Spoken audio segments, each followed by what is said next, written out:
3, 2, 1. James Clamp, Thomas Golding.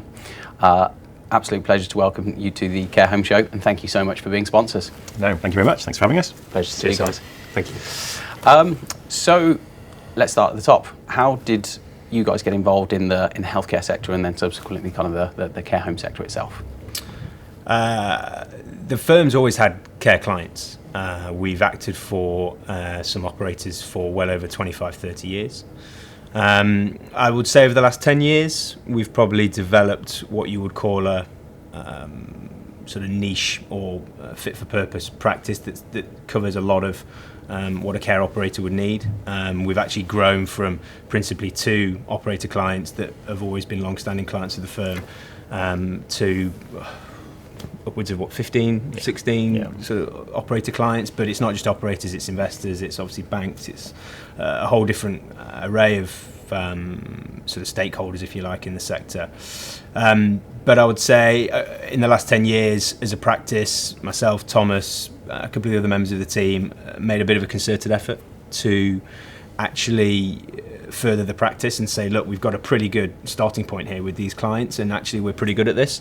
And other people seem to think that as well in terms of the clients, because they were clearly happy and were staying with us. So from then on, we sort of used that as a platform, and we had a specific goal to grow it. And that journey is still continuing, but we're doing pretty well, and I think we're ahead of where we want to be, really. In terms of a group. So evolution, I suppose. Evolution from some clients that we've had from a long time, and that's grown into a full service offering today. And I think as we've been fortunate with the clients that we've had, the regular clients that we've had, as they have grown, and we'll probably come on to some of the bits and pieces later on in the show, but as those clients have grown and the sector has changed from 35 years ago, 25 years ago, 15 years ago, 5 years ago, we grew with those clients and we experienced what they experienced. We became more sophisticated as they became more sophisticated, which meant that we as a practice became more sophisticated, more in tune with the sector, more in tune with what was going on, because we began to do it increasingly over time. I think the other bit about Freeths is that we stand in a good place because of the different sort of service divisions that the firm offers. Not that we necessarily kind of see it that way anymore, but the firm has, we cover all elements of a care operator, investor, bank, what they need to be covered in a transaction. We do the property piece, we do the corporate piece, we do the tax piece, we can do the employment piece. And I think that meant as a group, we were very, very well placed to build on the base that was already there for people that came before me and James and others that are progressing things now, bolt on all these things, be quite all-encompassing about the vision, i.e. we can provide these services, these products to these care clients. We know how those businesses have evolved because we've seen businesses evolve from 25 years ago. So it is evolutionary, but I think in the last 10 years or so, it's been very particular around we are well placed to be able to service these operator clients and building on to others within the sector as well. And so it's a very focused team, a very focused mission, and a very focused goal. I mean, we're predominantly, it's all we do. It's all we do. Yeah, we don't do any other real types of work, and that's a conscious decision that we took probably. I would say, it must be at least 5 years ago. I'd say that's a pretty good gauge point. 5 years. And actually, we made the decision as a group and as a team, really, that this is what we're going to do. We're going to specialise in this sector, because actually, what we were finding is that clients and new clients that we were winning, most of all by recommendation and referral, I would think, we were winning because we had genuine knowledge of the sector and how things worked, because we'd had the experiences to sort of back that up and support it. And actually, we weren't branding ourselves as particular types of lawyers, whether it's a property lawyer or whether it's a corporate lawyer or an employment lawyer. Actually, people weren't really bothered about that. They sort of were taking the view, actually, these guys know what they're doing in the care sector, and particularly on the sort of type of work which Thomas and I do predominantly, which we'll come on to, no doubt. But it was actually, these guys understand the sector in which I operate, and actually that was the basis on which we said, right, we're gonna try or make a concerted effort to launch this thing on a serious level. I mean, as any service provider, you will know this. Plenty of other people in different service provision accountancy, surveying, whatever it might be, the clients like to know that you know their business, you know their sector, you know their world. It might be, I don't know what, a 5% difference, or that's just, basic real estate transaction might be a 5% difference if it's a care one as opposed to logistics or opposed to retail. But that 5% might be all the difference and might mean the difference between, that business making a profit or not making a profit or whatever it might be.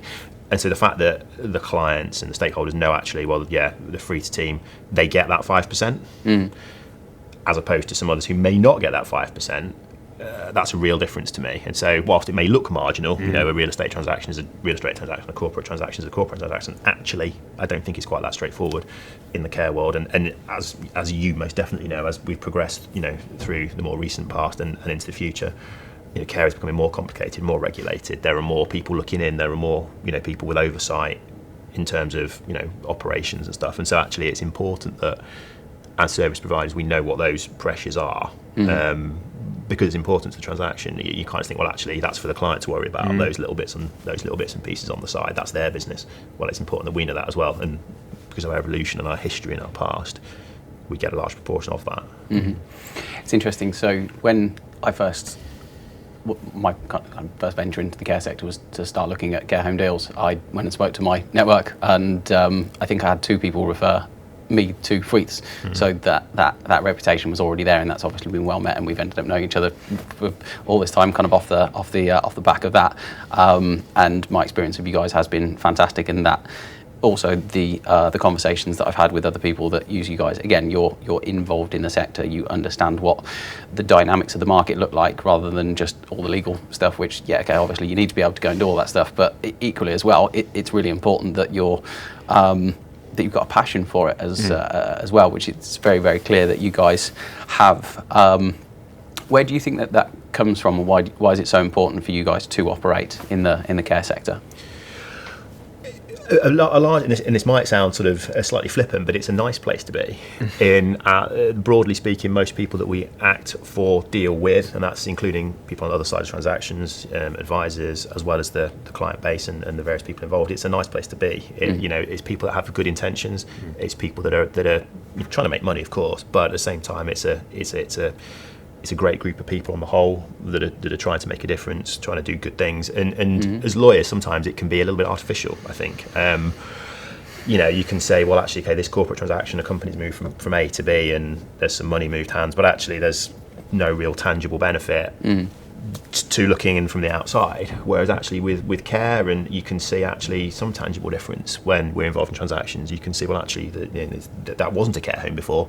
It's now a great care home. You can go and see, you can go and touch it, you can go in there, you can go and see, as we do. You can go and see the provision of care, you can go and see the residents that have their lives there, that actually, okay, we were a small part of that, but we were part of it nonetheless. And you've made a contribution, a valuable We've contribution, made a contribution to a wider to something, picture. And that's a good, it's a good place to be. It kind of makes it worthwhile, coming into work. You think, actually, yes, okay, we're an advisor. We always know that, and we're not trying to overstate our position in that team. But if I'm going to do something involving the law and involving a transaction, that's a great one to do, because you're part of making a difference with a group of people that are trying to make a difference in a positive way, for the right reasons. I agree entirely. I think we've had this conversation separately. I'm a big believer in people by people. I think I've worked in other sectors before I sort of really started to specialise in terms of my career, and without a doubt, this one is the most human and the most enjoyable and the most compassionate, and actually it's about relationships, and it's about getting on with people, and it's about trying to do the right thing, and that isn't true of all sectors. No, it's not true of all businesses, because if we boil it down to its basics, businesses are there to make money and to survive and to serve an economic purpose. But I think with the care sector, there's an additional, probably even more important layer, which is actually the end product. But to get to that, which is, as Thomas has indicated, it's some distance from where we are in terms of the chain of events, if you like. We're much more behind the scenes, but actually the people that are driving these businesses and own these businesses and are responsible for delivering ultimately the care day to day, they're just good people, and we get on with them and we like it. And so that, along with the fact that we actually started to realise, you know what, we know what we're doing, and actually we're pretty good at it. It just made sense because actually we said, well, we don't want to do any other type of work because this is the most enjoyable, and we have genuine friendships actually in the sector, and that's pretty important when you got to come to work every day. Yeah, definitely. I think it's a positive environment to do business in. I think it's a small sector, which I think everyone acknowledges is a smallish group of people. When you go to the events, when you go out for coffees, whatever it might be, it's a small group of people.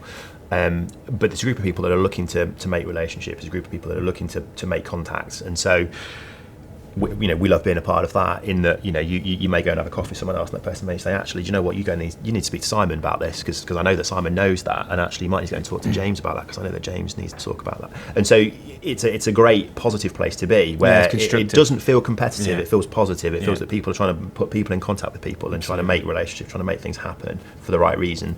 And that goes as far as to say, when you're doing transactions with other people, we have lawyers on the other side, but it's a small sector. It's often one of a group of a handful of law firms that come across our desk a lot of times because they specialise in care also. Do you know what, we've got great relationships with them to the extent that they're saying, do you know what, guys, I've got this transaction, can't really service it at the moment, do you want to help me out? And so actually it's a much more positive place to be than actually trying to cut your throat somewhere else, trying to do a deal or trying to get work in. And that's not a positive place to be. It's a very quite a bit of a downward spiral place to be, pushing things downwards. So it's a great place to be for the right reasons, and mates coming to work, enjoyable. Cuddly lawyers. Cuddly lawyers. Cuddly lawyers. Yeah. I like the one of the things I really appreciate about the sector is the fact that there is, and it seems to be growing as well. There's a whole kind of push for collaboration for people to want to work together. We were saying just before we got here, I got a phone call from somebody last week, and they said, you need to go and speak to this person about that. That's our newest client. We're going to do lots of work with them. They're going to help them achieve fantastic things.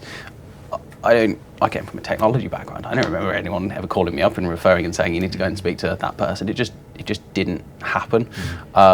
So yeah, I hear what you're saying loud and clear about it being a nice and a good place to be. Because I think the people with the right intent, they want to be constructive, they want to be collaborative, they're doing it for the betterment of the sector. Now obviously you've got a business to run and you've got stuff that you want to achieve within your kind of professional capacity, but if you're doing that for the right reasons, again, if you're fundamentally your orientation is to make sure that you're providing that valuable contribution to the sector, that's for the betterment of the sector, isn't it? It's only going to become a better place.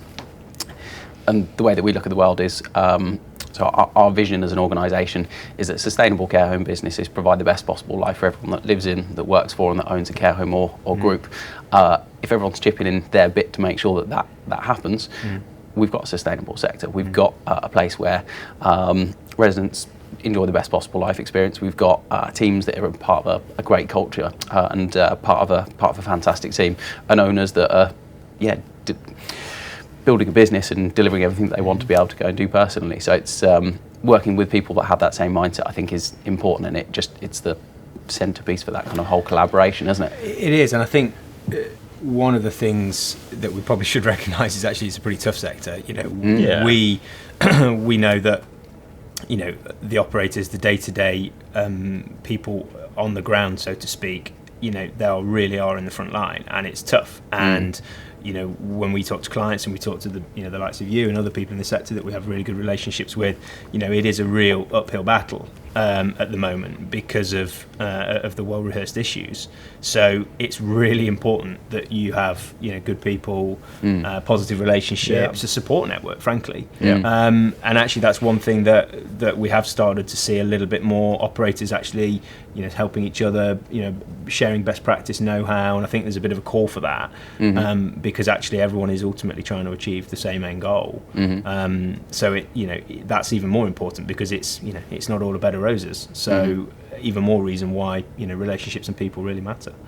I think going back slightly back to the original question, in we're lucky at Freeths that the sector is an entrepreneurial sector where you're trying to make relationships, trying to make contacts, and that's a fluid, as you mentioned that word earlier when we were chatting over there. It's a fluid sector, flexibility in there, and actually we work at a law firm that embraces those things. That says, me and James, when we said, look management board, we want to do care. We want to, with the other partners that lead the team with us and the teams behind us, we want to specialise in care and we want to do care. Now, some law firms could say, I don't understand that, and what does that mean that you do, and is that not too much, two eggs all in one basket type territory? We didn't have anything at all from the firm. The firm said, well, sounds wonderful, let's go, how can we support you? And obviously doing things like this and other bits and pieces. And so the entrepreneurial kind of, being out there and making contacts and relationships is what this firm is about, generally, but specifically we've been fortunate enough to be supported in that, and that is one of the reasons why we're here, because we've been supported in that desire to be part of that community and provide the service that we provide as lawyers, as advisors, being able to kind of mirror that sector aspiration from a professional advisor point of view. Which is sometimes tricky from a law firm. You can be constrained. You can be, very much in a narrow trench. You do that, then you don't need to worry yourself about what's outside of that. We're trying to look across the whole sector, aren't we? Trying to look, and embrace that. So, I think the sector is in conjunction with how we see business going generally. I think in terms of you can't be too one track. You can't say, I'm a real estate lawyer, I just do the real estate, and that's from the past. I think you've got to be flexible. You've got to be flexible now, and that's one of the reasons why we enjoy the sector, the flexibility and the fluidity of it. It's niching in a different way. It's niching in a way that's market led rather than like specific service led, which I think ever since the kind of the kind of technological adoption, like if you were to Google something, because all companies are basically what Google says they are. Do you know what I mean? That's the market perception. Yeah. And if you Google something as a care home operator, you're going to Google care lawyer or care solicitor rather than maybe property lawyer or banking lawyer or something like that. Do you know what I mean? I think that's probably part of what that shift looks like. And if people aren't conscious of how their market perceives them, then they're probably at a bit of a lost cause. Yeah, anyway, that's kind of a marketing and branding lesson 101 for a lot of people. But it would appear that not everyone seems to be embracing that. I mean, more for them, they're probably going to experience challenges and things. I think you're right. Because of it. One of the things we talked about there was a community, and a community that we're all kind of actively involved in is the Care Workers charity. The last time we were all together, we were scaling the heights of Snowdon at night, which was a fantastic adventure. Why is it so important for you to get involved in the Care Workers charity? I think as a firm, we recognise that we do have obviously a corporate social responsibility. And I think as a team, we feel that we can't on the one hand say we're part of a sector and we buy into it and we're really bothered about it if actually that is not genuinely true. So we decided as a team about 18 months ago now that actually we wanted to start a sort of a standalone sort of charity support function, if you like, apart from the firm's wider CSR program, which obviously it has. And we already knew a few people at the Care Workers charity, and it was just a natural fit. And we said, look, we'd love to help and support you, do some bits and bobs. And that's led into not only doing some good fun things like Snowdon. It's led to us helping them out separately, from an advisory perspective. And I think it comes back to that, relationship and people point again. Actually, there's genuine appreciation for what the charity is doing from our perspective, because we've personally seen it, outside of a professional capacity, the important work that those guys do. I spent most of my teens growing up visiting various different sort of care home facilities with all my grandparents, various different phases and types of care.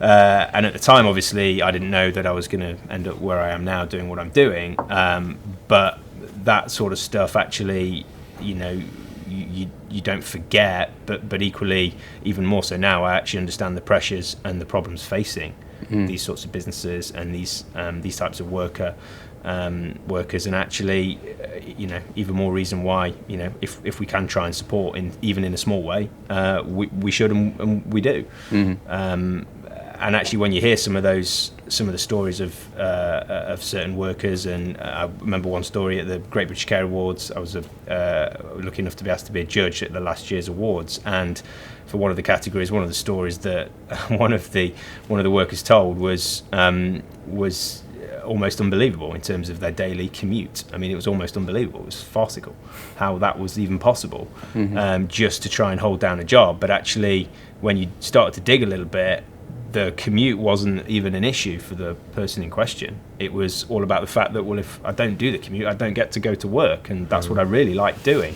And that sort of stuff just, makes you realise actually there's a real purpose to what is actually going on behind all of the sorts of things we do, and the sort of transaction and advisory work that we do. And actually, I don't think we should be forgetting that. Really, it's pretty important that is a message that's being or should be heard louder. And I think the Care Workers Charity have done a really good job in that over recent years. So yeah, I think it's just a natural progression for us as a firm to support something like that. Yeah, I mean, the way we view our contribution to the sector and our position in the sector is that it's a full circle kind of it's not a position we're not here to take. We're here to be part of a sector, which means being part of it in all the ways that's possible to be. We're here to contribute. We're here to do our jobs. We're here to make a living, of course. But we're here to do our bit. And as a law firm, we have a responsibility. We feel that we have personal responsibilities, in respect to, we have an ability now with some weight behind us to lend some support. And from speaking to Richard and Alex before that, the messages that they were delivering and the stories that they were telling us fitted with like James was saying now about personal experiences, and those stories resonate with us personally. My family hasn't been, I'm the first person to go to university in my family and the first person to have a professional job like this. And so, it's not always, you can always relate to something, can't you? You might not be in a care setting, but you can always relate to, the struggles of workers, generally speaking, in those sorts of positions. And so, we felt that we're in a position to contribute, to give back, to help out in a small way. And so, we want to be part of a full relationship with the sector, be it advisory as well as contributing where we can and helping out where we can in those limited circumstances where we're able to do so. It's fascinating, isn't it? I don't know whether you've were you guys at the impact report launch earlier on in the year? One of our team was. Ishak was there. Oh, yes. Ishak was there. Yeah, of course. No, I remember now. I mean, that was just.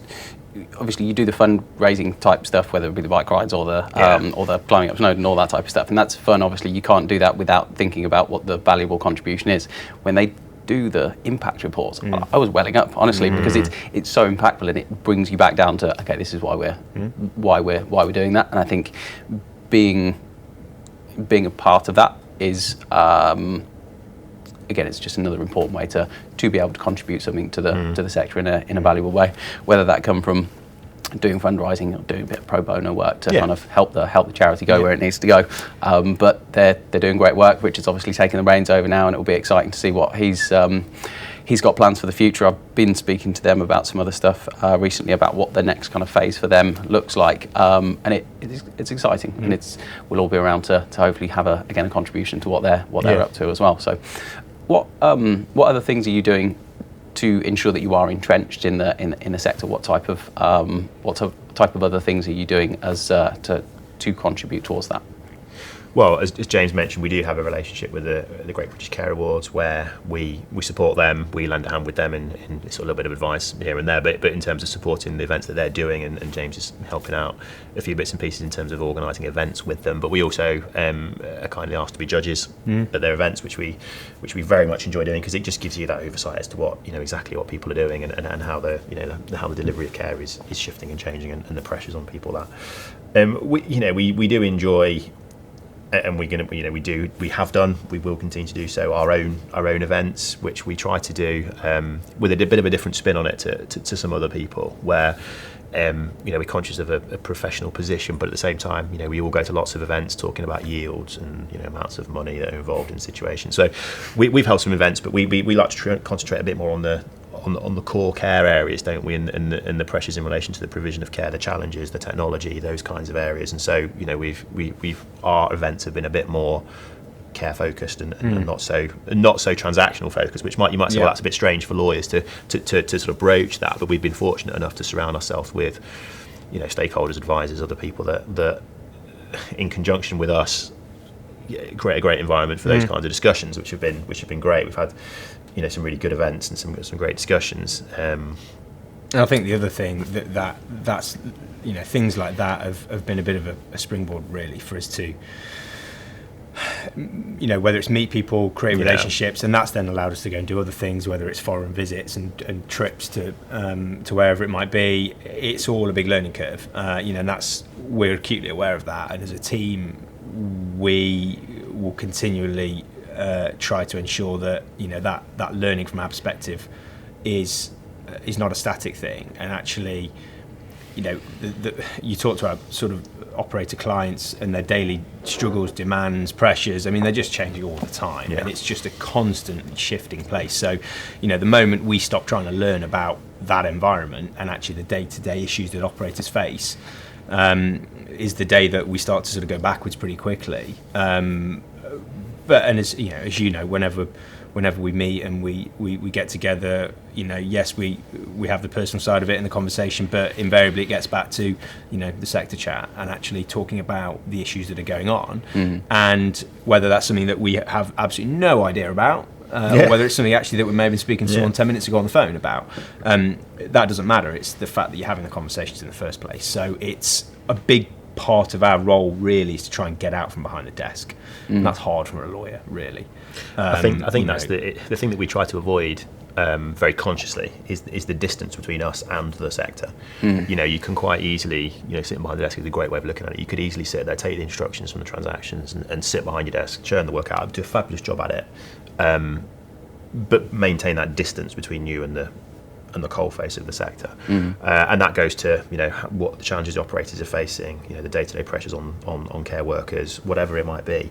You know, we're ever trying to close that gap in whatever ways we can really, and that's supporting, you know, CWC, Great British Care Awards, you know, going out and meeting people, you know, whenever we're asked to, you know, can you go and have coffee with somebody and just chat things through. We love doing that kind of thing so we can bring that gap closer, which we hope is a two-way process. Not only is it us learning, which we're constantly learning from you, from lots of other people in the sector, from, you know, your experiences, your expertise, but we hope that we can contribute something the other way as well in those conversations where actually, you know, our learning and our experiences can hopefully help people in whatever, you know, considerations they've got in their mind as well. And so, you know, you can see it in sort of two ways. There's the kind of macro global contributions that we can make in terms of supporting charities, etc. But there's also the kind of micro personal levels where we can just, you know, just one-on-one with people, which, you know, we do pretty frequently, as you probably know from doing it with you and from, you know, seeing you around town and those kind of things. So we're just trying to maintain a presence and a support and I think that's right. I mean, you know, as lawyers, out of all professions, we have a big stereotype around us. You know, we are often sort of held at bay almost in certain respects by certain people because it's the lawyers. You know, almost like we've got a special hat that we wear and a nice jacket that we put on when we go to work every morning. It's a nice jacket. Thank you. Yeah. But we want to try and break that mold and that stereotype because you're just not accessible. And actually, if you're not accessible, you're not engaged and entrenched in what you're doing or who you're working with or who you're working for.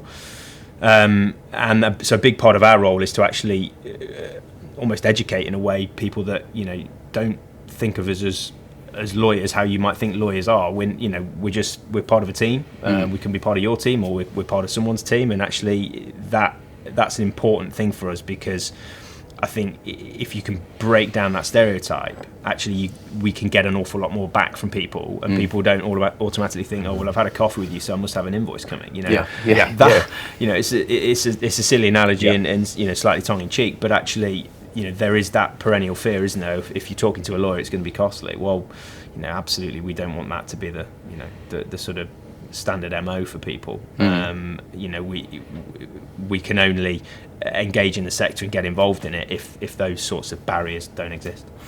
One of the favourite conversations I had with Angela Boxall when I had her on as a guest, she talked about making sure that her team were not just valued but valuable, and in the way that I'm thinking about this at the moment, that extends to if you're delivering a transaction, whatever it is, if you've got other stakeholders, then that you've got to charge for your services, but again, it's providing a valuable contribution towards the greater good. It's working with the right team so that everyone feels valuable, so that whatever the end objective is, you're all getting there, and then you can go and celebrate it together because you've achieved something that is coming back to the valuable contribution to the sector. If you do a transaction, you're going to be able to achieve that. That might be a site or an acquisition or whatever it might be.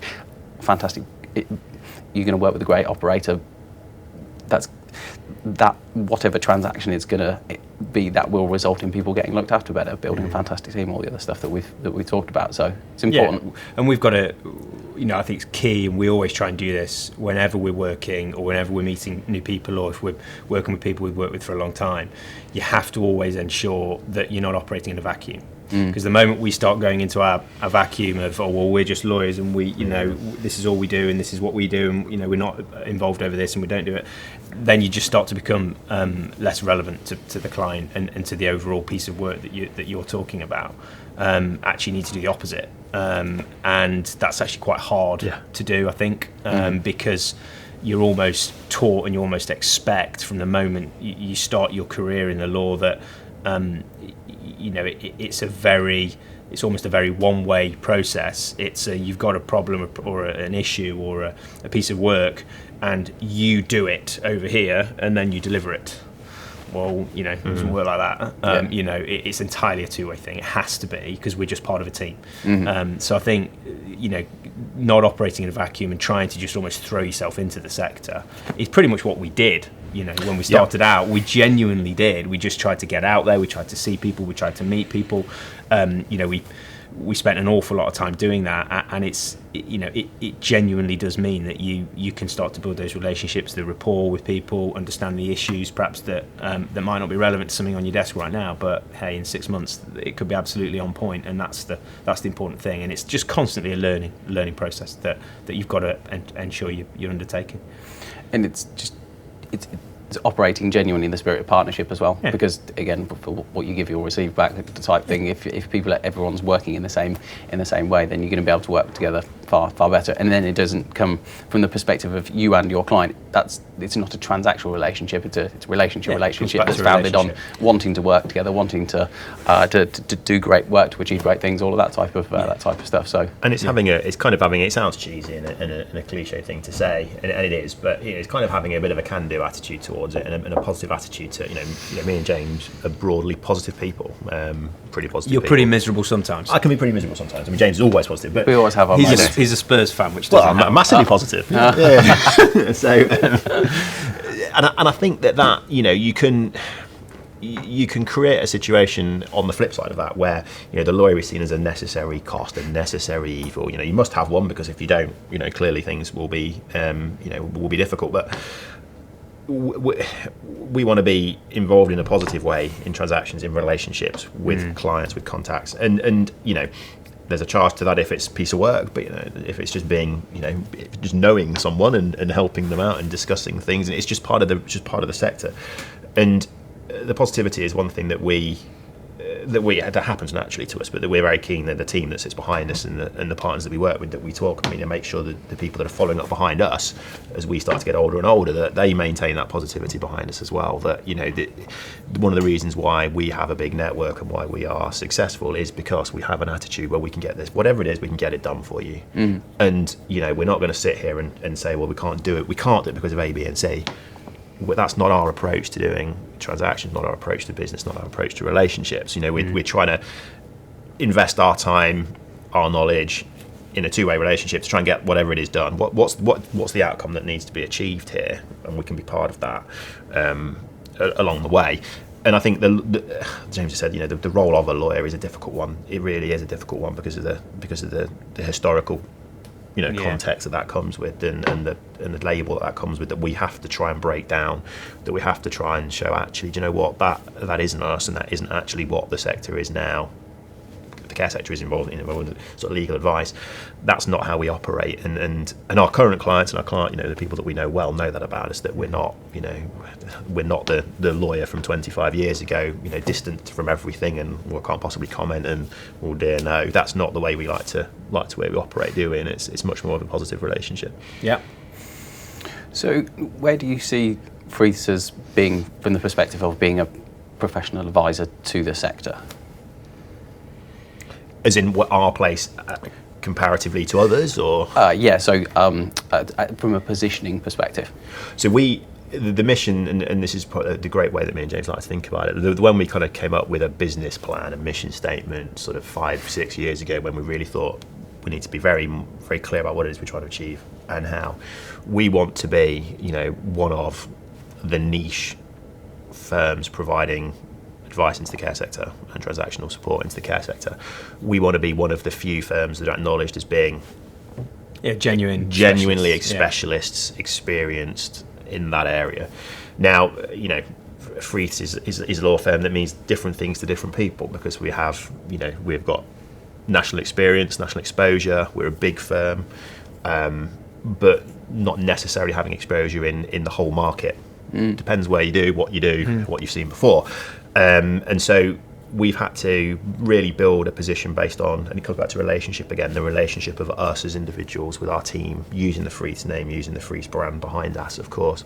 And so it's very much relationship based on us and the work that we do and the teams that we have behind us and the partners that work with us, in that we're looking to maintain a position of being, real specialists in the niche area of care.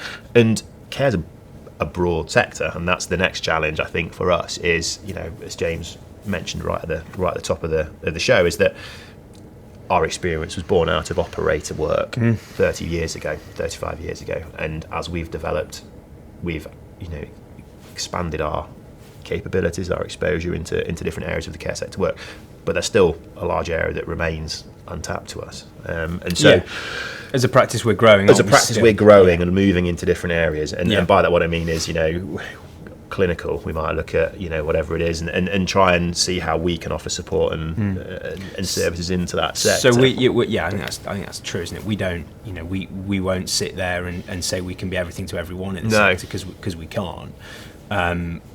Do we want to ultimately be able to say that with conviction? Yes. Can we say it now? No, because we're being honest. But I think what we can do is say, in relation to particularly, private transactional work, whether it's elderly, whether it's senior living, supported living, that type of, the sort of private care transactional market, that is absolutely our sweet spot, and that is what we are genuinely specialist at, and actually that is what we think we can genuinely help clients in a way which probably quite a lot of other firms can't, just because of the levels of expertise and experience and depth of experience, depth and breadth that we've had.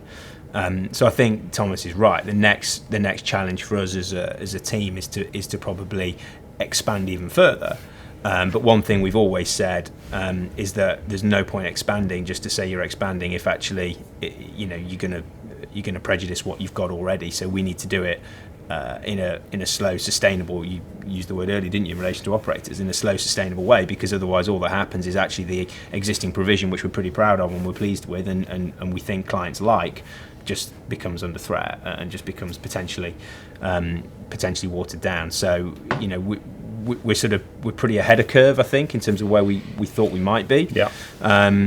When Thomas talks about that sort of business plan and the aims and the goals and aspirations we had, and I think now we need to sort of look at the next phase, which is okay. So how do we increase the sort of the breadth of the practice in terms of offering to different types of clients within the sector, whether it might be a pure primary care client. And how do we improve and substantiate an offering in that type of work that we've managed to do in the sorts of areas of expertise we've got at the moment. So, I think there's a big thing around honesty really with it.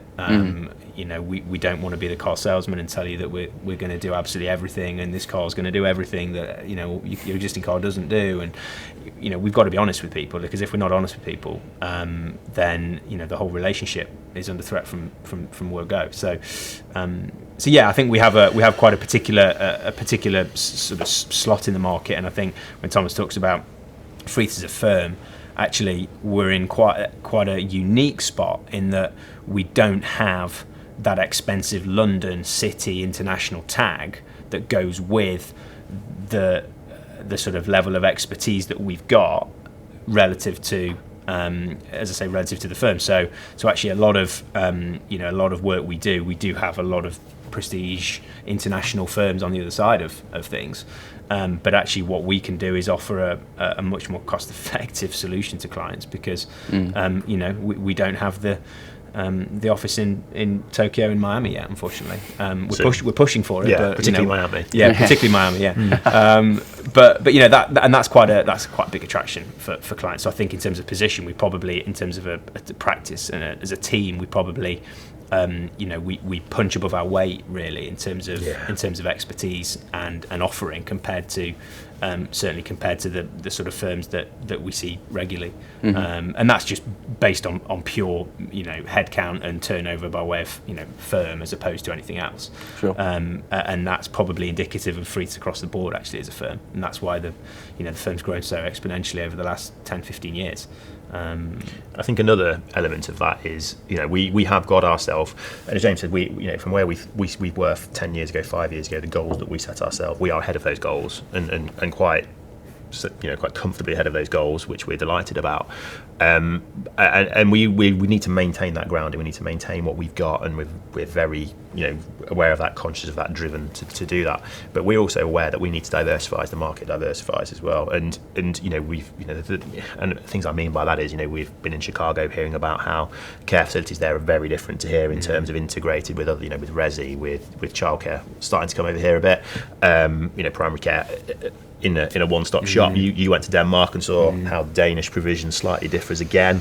And so as the sector becomes more sophisticated, becomes more professional, and I don't mean in its delivery of care, I mean in its sort of corporate outlook and how it's influenced by other things around the world and markets and stuff like that, our jobs will change and we need to change with that. So the challenge to us as regard where we sit in the sector is maintaining a current position, i.e. we are a firm current to the market. We know what's happening, we know what the transactions are looking like, we know what the pressures look like.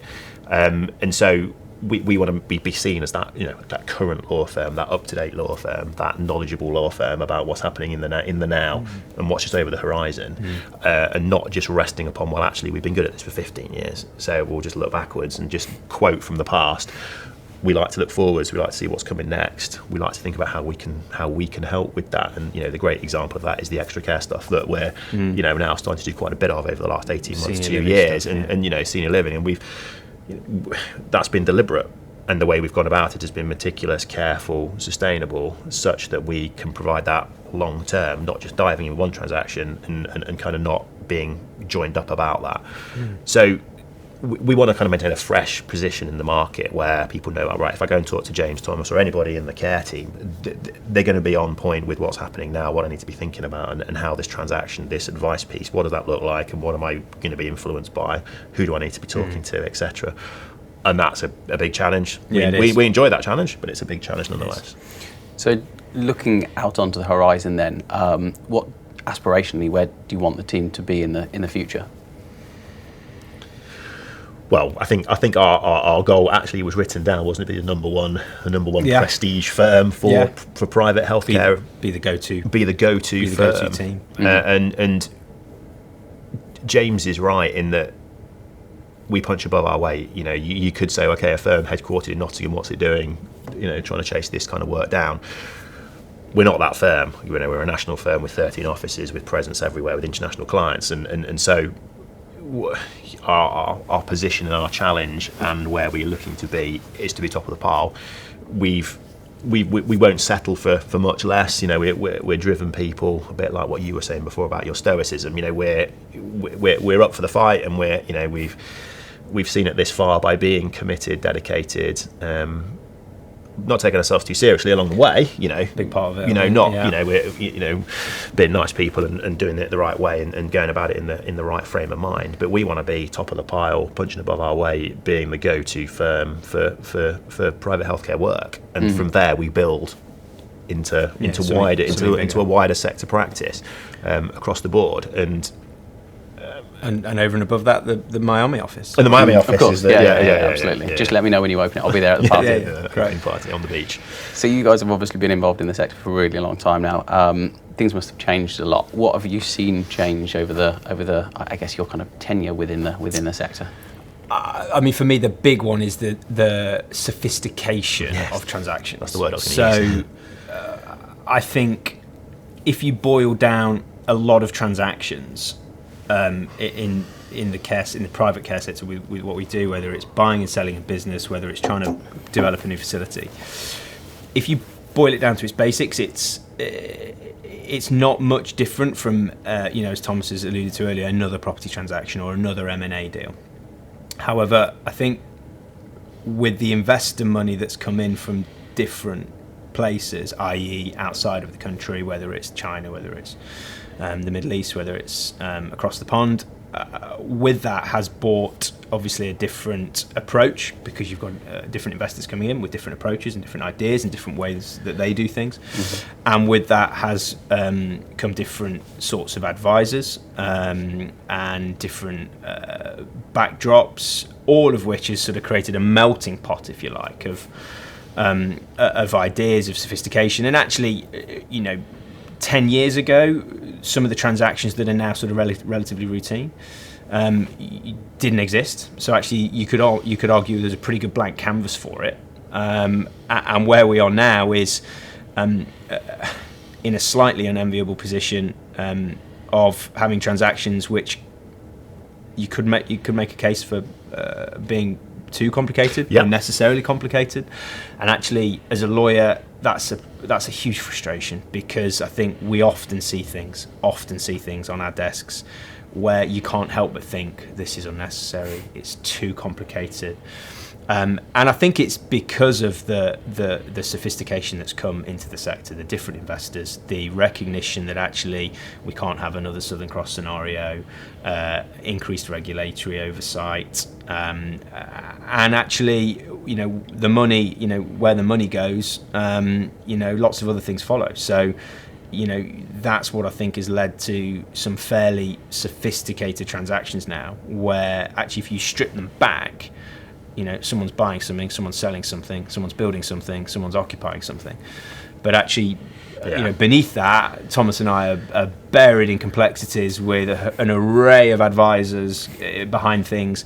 And actually, what does that mean? It means, in simple terms, things are more expensive to do, and actually things take longer to do. And they're two, no-nos for an operator client. Yeah, of course. Because you're bringing stuff to market more slowly. Yeah. You're bringing stuff to market on a more costly basis, and that is not a good thing. And our job really is to grease the wheels of those things, to make stuff easier, and for stuff to happen without complexity or without problems and without risk. But actually, sometimes advisors and the market can be its own worst enemy, and I think that is a big one at the moment. So some of it's necessary. I don't want to sit here and say that it's not. It is to avoid more Southern Cross scenarios or problems, and there's no doubt about it. With increased knowledge and awareness, becomes people thinking, well, let's do something slightly differently, and therefore it becomes a little bit more complicated. So it's not all bad news, but I think if you look at it 15 years ago, and then you ignored that 15 years and looked at it right now, you'd see two wholly different landscapes. Yeah. And that's been quite a marked shift. I think that's pretty huge, really. But with it, the big thing for me with it has become more opportunity. Because you've got a whole different raft of investors, of sources of funding, which operators and those ingrained in the sector, as you fully well know, are crying out for, because it's not coming from central government, so it's got to come from somewhere, and that has almost kept the sector going, frankly, from a transactional and an expansion and a development. It's allowed operators to continue to grow, it's allowed operators to build new facilities and improve their portfolio, and that's the only way that's happened.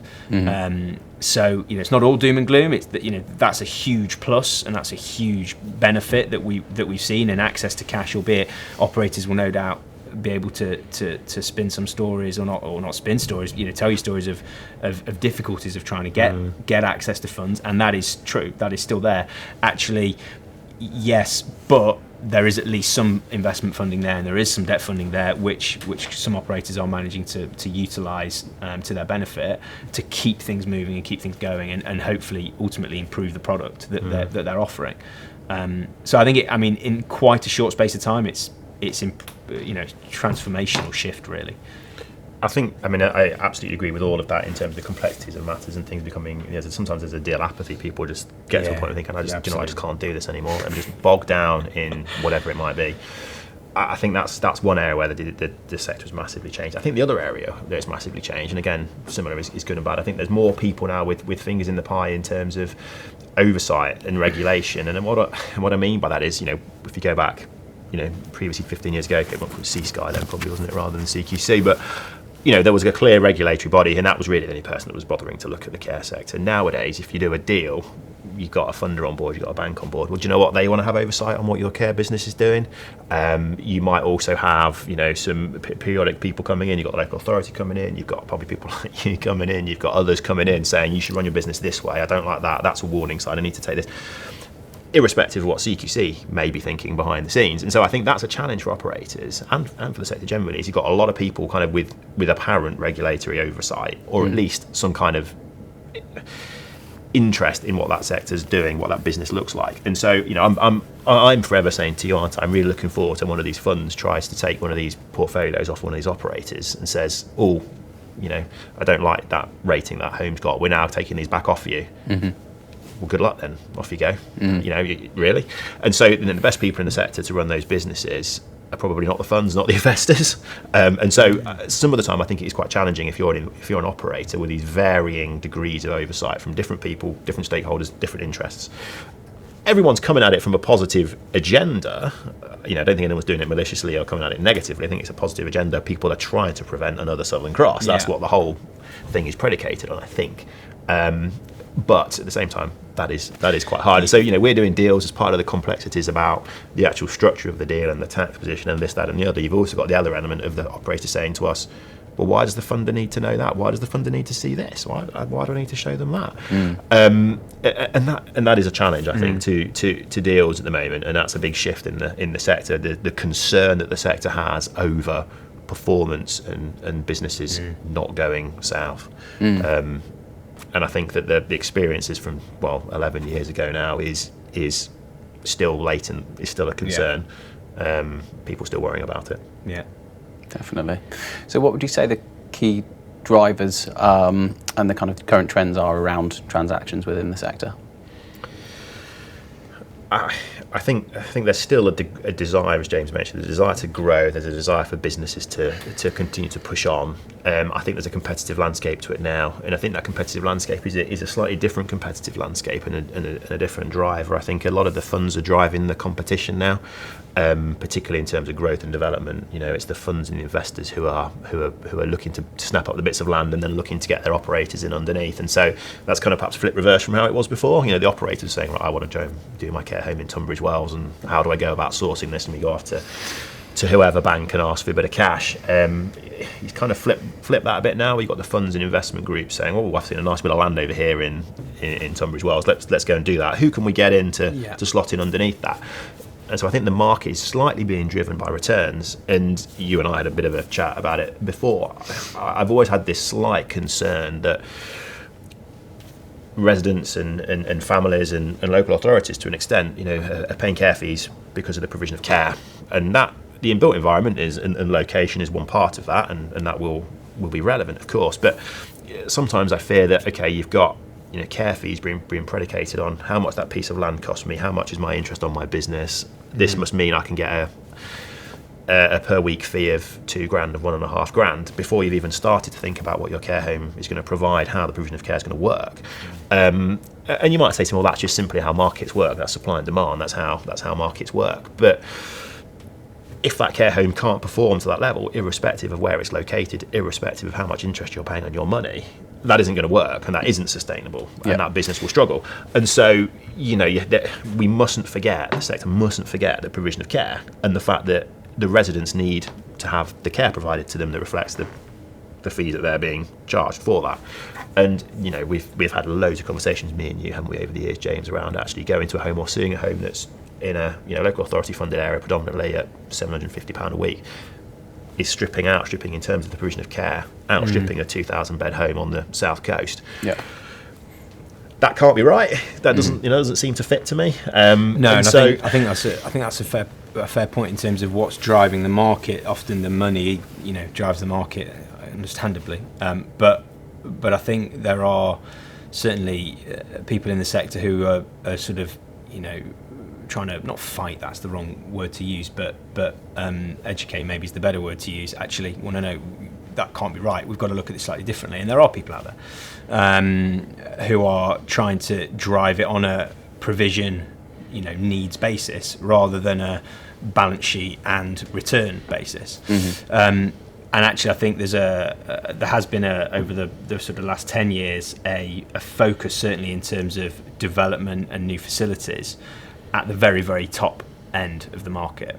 And the 5-star luxury provision has been a real growth area, and then in recent years that's started to become a pretty competitive market now, and it's probably overly competitive. And I remember having a conversation with John Chapman about this, where he had a pretty simplistic view of that is overheated, and there's a huge band of homes and types of homes in the middle, sort of above the really not fit for purpose and failing homes, which are just problematic, but above that and beneath the real 5-star, eye-watering money per week homes that actually are probably going to be the growth area for businesses and for the sector going forward, because actually in terms of occupancy, often they're outperforming those top homes for a variety of different reasons. And so the market, I think we're starting to see now, and have done for the last sort of 12, 18 months, a shift in attitude towards that middle chunk, whereas previously I think investors and sources of funds were probably looking at that middle tranche and thinking not really that keen on it because my return on investment isn't actually that great. I think what they're now looking at is some of the things Thomas is talking about. We know quite a few investors and debt providers that actually are as bothered about the provision as they are the rate of return, and actually the two have to go hand in hand. And what that's allowing them to do is look at that middle market and go, well, actually, okay, there's quite a good opportunity here, and the operators therefore in that middle market are starting to see access to cash, and actually I think starting to see a bit of a growth area there that perhaps wasn't there 5-10 years ago, because everyone was just focused on building the brand new shiny homes, which obviously have a place and they're needed. There's latent demand throughout, I think, the sector in terms of the different provision you're trying to service. But obviously in certain locations we've got significant developments now happening, certain geographical areas, which means that naturally people haven't started to look in other areas. So that, combined with that middle tranche looking a bit more attractive to investors, I think is starting to see the market develop and shift a little bit. And then Thomas alluded to earlier, I think the big one as well is I think attitudes towards senior living. And senior living, whether you call them villages or whatever you want to call them, they're not something that we've really had in this country, I don't think. Whereas you look at other countries, Australia, New Zealand, and the States, they whether it's because they've got more land and it's cheaper to come by, might be a big reason, but they do have those provisions, and they are culturally accepted, and I'm not sure actually they are that accepted in the UK.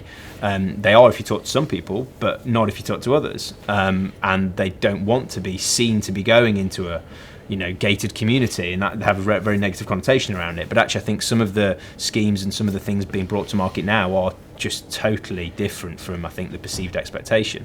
And I think over the next 5, 10, 15 years, that has to provide an answer to not only the some of the needs in the market, in the care market, but actually some of the housing issues, because it will naturally release pressure there as well, potentially. So I think there's quite a big shift going on in terms of what the market's doing. And we've managed to talk about that without mentioning the B word, so that was pretty... Well done, guys.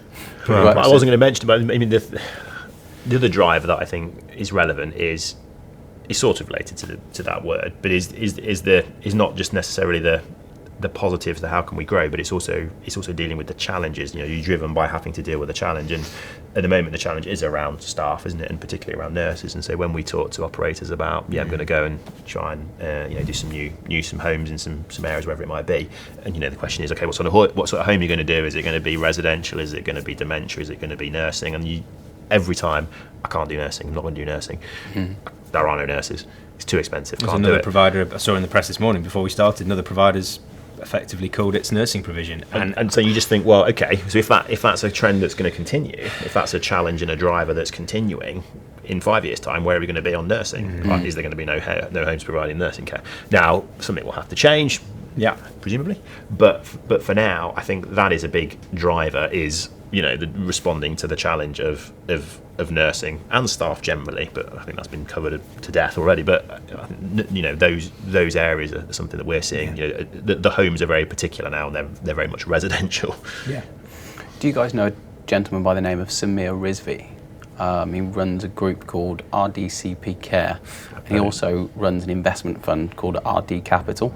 So the episode hasn't launched. It will have done by the time that this goes out. So Samir's a really interesting character. So him and his partner, basically, they put together an investment fund to invest in UK healthcare. He understands macroeconomics, and he understands care and everything in between. So he's looking at building a portfolio. He's gone from 1 home to 6 within 3 years, kind of doing the friends and family round and just being sensible with how they've kind of deployed their capital. They're now in the process of they're looking to raise an equity fund on a model of nursing and the mid-market. Right, okay. So everything that we've just been talking about there, like, people are considering this as an option, because they recognise that they're obviously with people say with chaos comes opportunity. I hate trying to over dramatise things, but with the let's say with the challenges of the sector, people can see that as an opportunity. And Samir and his partner are they're looking at things differently, and it will be fascinating to see how that comes together, because it seems to be going tremendously well for them. It takes individuals like that to actually drive that, and actually evidence to other people that this can work. And it's that sort of entrepreneurialism that we talked about earlier. That is the only thing that will keep the sector evolving, because the regulatory, or rather the sort of legislative changes and the funding changes that everyone is desperately crying out for to come from central government, they're not coming anytime soon. So the only way the sector can try and continue to move forward and solve and even to an extent identify some of the problems that are there is by individuals like that. So that's what we need, more of that. But that it's a pretty brave thing to be asked to do. So here to that individual. Yeah, one of the maxims that we try and kind of instill within our clients is: are you going to let the market dictate what happens within your business, or are you going to make what happens in your business dictate what goes on in the market? And that sounds relatively simplistic, but there's so much that operators can do by being a little bit more open-minded, maybe being a little bit more dynamic and forward-thinking, that will help them build a sustainable care home business. It's not, I don't think it's overlooked. As time goes by, I think people are becoming more open-minded, and I think people's perceptions around how to innovate and how to change things for the future, I think, is becoming, I think people are doing it more and more, albeit we need to see more of an exponential growth curve, because as things are changing faster and faster, you guys have mentioned this already, the faster it changes, do we want to be just keeping up, or do we want to be kind of ahead of the curve with all of this type of stuff? And as an operator, I think it's an important question that operators are going to have to ask themselves. It's also going to be, maybe if they don't ask themselves that particular question, some operators are just going to go, this is too hard. As you mentioned, some operators are just saying, nursing, can't be doing with nursing anymore. It's too much of a challenge, too many inherent risks, can't do the recruitment side of things. It's becoming too risky and unsustainable for their business for them to even consider doing it. Could they have looked at different models? Maybe. Are they set up in the wrong place in the first place? Maybe. Hopefully, and this is something that I find fascinating and exciting all at the same time. So there's a big big conversation around the next generation. So if you look at it from a kind of an economic standpoint, we're about to see the biggest transformation of wealth that the world's ever seen. Baby boomers basically passing on to the millennial generation.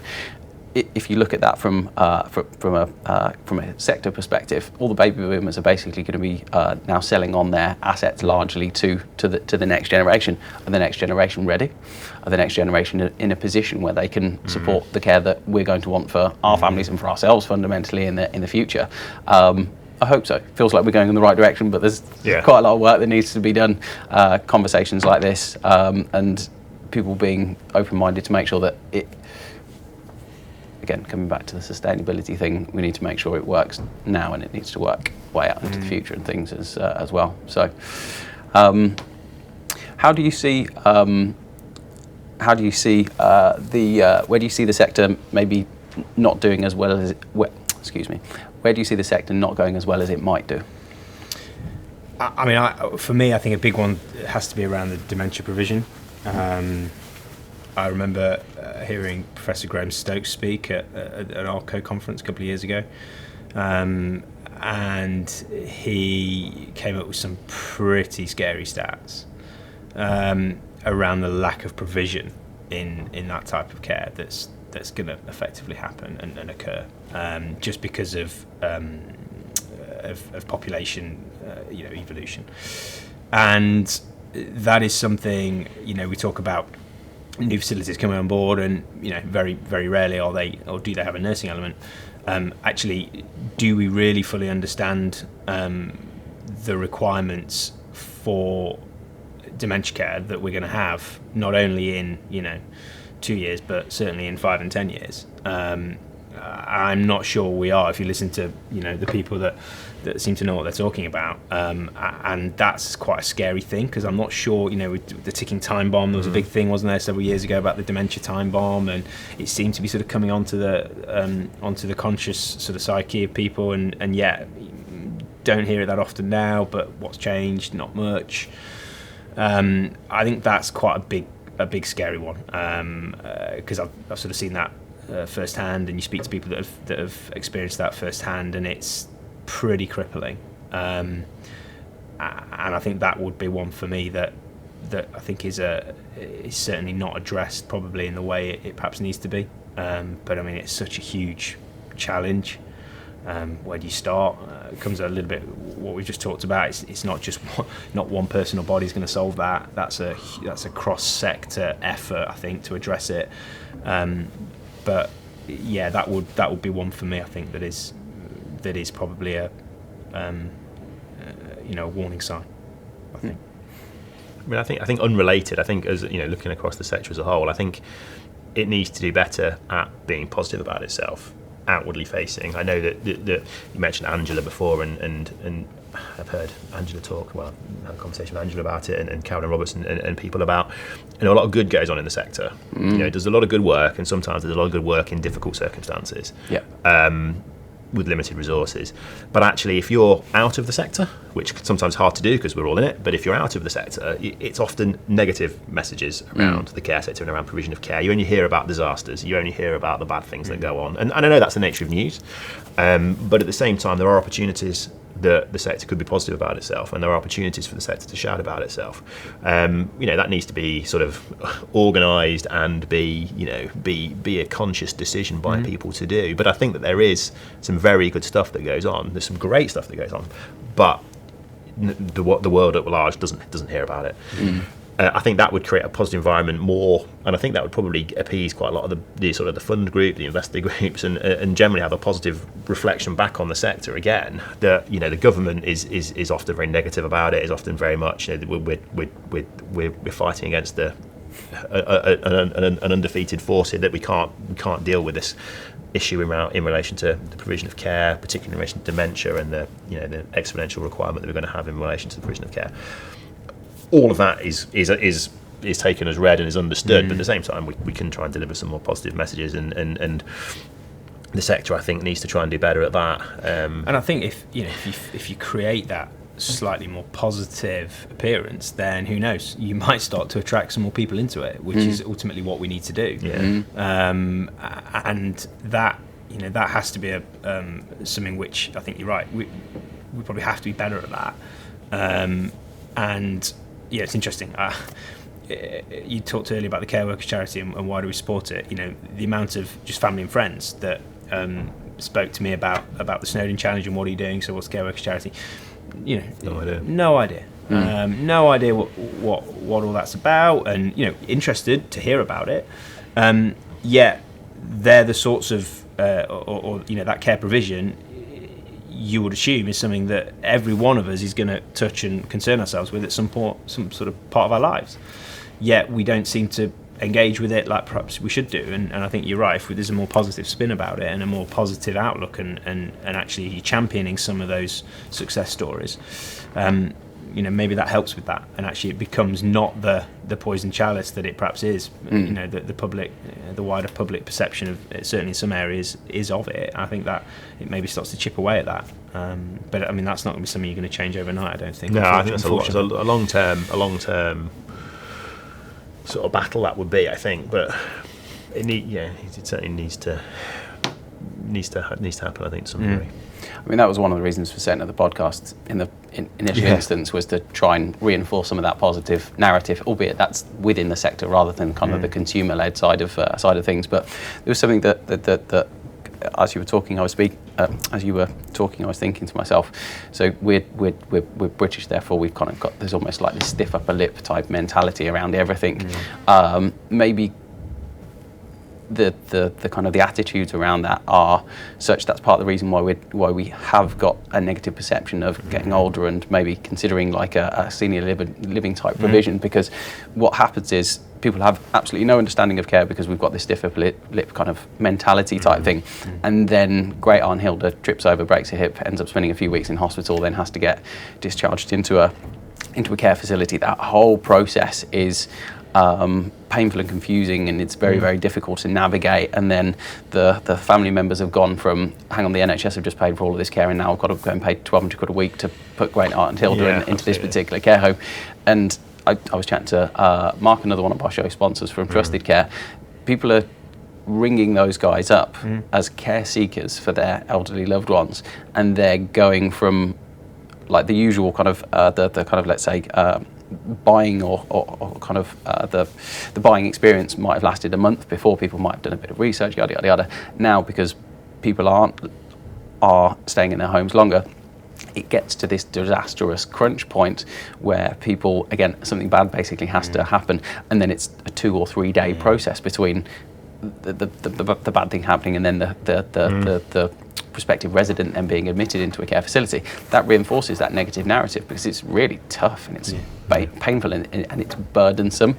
And that then links back to some of the challenges within the sector. So I guess I never really kind of pieced those things together in my mind before, and it's obviously entirely anecdotal to a certain extent, but it's kind of, that seems to me almost how that plays out in the world. That's right, and I think that there's almost it's to be avoided at all costs attitude towards care, and a bit like lawyers. Yeah. You're heralded for staying in your house as long as you possibly can, irrespective of whether that's dangerous, unproductive, and also, difficult for the people around them who have to try and assist with that. My grandparents, I suspect, are a great example of many who died. They died last year in their 90s, early 90s, lived in their house together, and they were proud of that, despite the fact that every day Mum had to go, and it was great pain to her. They weren't safe. And they by and large weren't happy and couldn't look after themselves. But would they consider moving into a care home? Absolutely not. And that's because they're in their head. It's a failing on their part. It's a negative experience. And why would I want to go and do that? And then you try to say, well, look at these brochures for these care homes. You can be together. Look at what you're still in the community. It can be a positive experience. Blah blah blah. No, can't possibly do that. That's not for me. I'm not. And you think, well, that's part of that Britishness that I can't cause an issue to anybody. I'll just sit here and be in my own house and not be a burden, despite the fact that you're a massive burden. You just don't seem to realise you are, and you've not put 2 and 2 together. And the whole experience around creating it as a positive experience, going into being in a care home, is a massive challenge for the operators and the sector as a whole to encourage prospective residents and if we go to New Zealand, it's a gateway, isn't it? You at 55 or at 65, you go into one of the extra care platforms, and it's it's a great life, and you go and play tennis. It's and a different attitude, isn't and it? then Entirely. you may It's a go different- into the care home Yeah. that's located on site or just nearby, because you get to a state where actually I can't quite, even with dom care coming in, not quite for me anymore, can't quite manage. So I'll move to the care home that's on site nearby. There's some familiarity there because I can see it every day out my window, or I walk past, or it's the same care provider.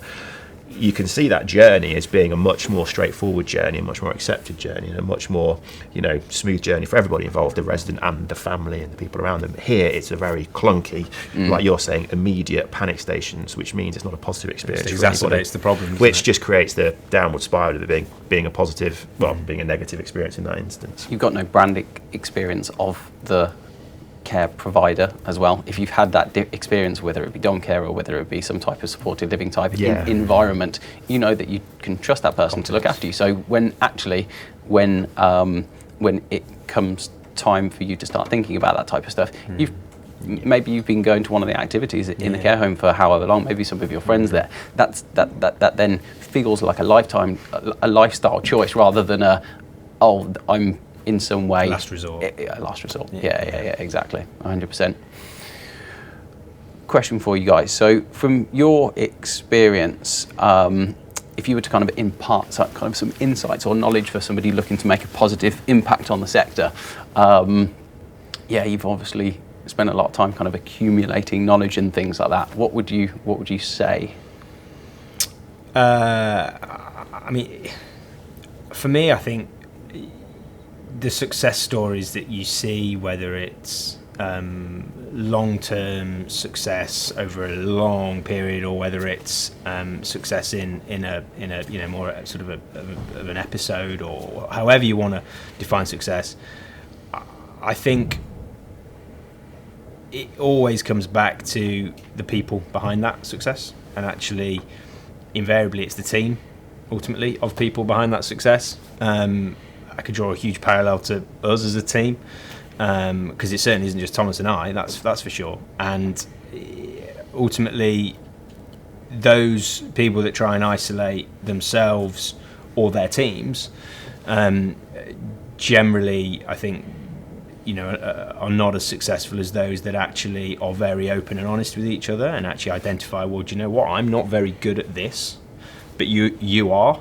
So together, we're going to get it. We'll crack it actually, and we can work together and harness that sort of that collective experience and skill set.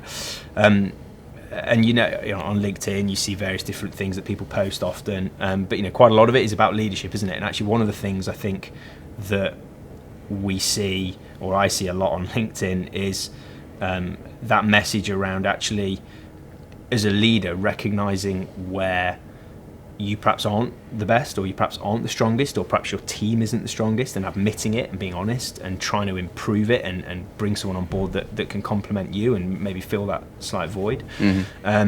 So I think it ultimately it comes back to making sure that the team around you is as strong as it can be, but that can be or involve quite an honest process, I think, which sometimes perhaps people might not want to embark upon, but I think, if I look at the people we've worked with, us as a team, perhaps people we've seen perhaps not work so well or do so well, for me, there's a definite constant there around the people in the relationships, and ultimately it links right back to what we talked about at the outside, isn't it? Actually, about relationships and how you put them together in the right way to effectively deliver some success or a goal or some improvement. So I think it comes back to the people and making sure you've got that team around you. And I think, and you mentioned goal there. I think that's part. I think having that team and those people around you, that wider network, I think is about having a shared understanding and a shared goal, if that's the right word, or a shared aim or a shared vision that you're all buying into, part of, feel strongly about, and can see being achievable. The teams that we see in the groups and the people that you see kind of struggling are ones where there isn't that collective. There might be some people that have got great individuals, but there's no team. You mentioned Spurs don't have the best players in every single position apart from Harry Kane, but they outperform the sum of their parts because of the way they behave. Leicester City won a Premiership title doing the same thing. Yep. And it's about that collective experience, knowing who to go to, knowing where we're going, how we're going to get there, what's the best way of doing that. So you mentioned sustainability. Do it in a sustainable way, a way that you can continue to do that isn't going to break your back, it isn't going to cause issues. It's that, knowing each other really well. I think that's really key, that shared approach to something. Yeah, I think so. And a little anecdote, one of my clients a long time ago decided, actually, I wasn't the top of the tree, so to speak. The person at the top of the tree looked at things and said, what, things aren't going that well, we need to do things a bit better. And the decision was taken to bring someone on board, and one of the drivers for the actual person that was chosen was that the person who was at the top of the tree, sort of the owner of the business, sat there and said, actually, you're pretty good at this, and you're better at it than me, and you're better at that and that than me, so come and work for me. And actually, a real honest appraisal of the situation. And actually, guess what? Things got better, and things got pretty, markedly better, and success came. And actually, when that anecdote was told to me, that sort of stuck with me as quite a thing, because I think particularly as lawyers, it can be very ego related, and we're the best lawyers in the world and all this nonsense.